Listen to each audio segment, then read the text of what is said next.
Welcome to Nelly's Nook. My name is Nelly, and today I will be sharing with you 180-degree fold for edge photo strips.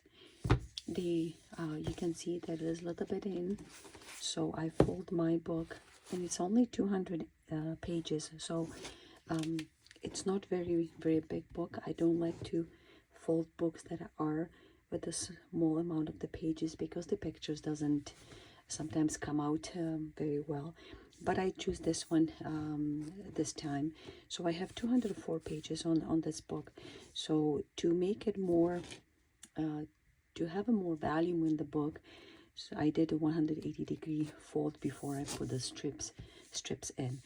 It looks nice. It opens much better than if you would just put the strips right at the edge of the page. I am losing my voice, so I will just show you everything on the video, and if you have any questions, just put the notes under the video, and I will answer all your questions. So let's get started. I think very pretty pictures. I really like this one. So let's see what we can do together.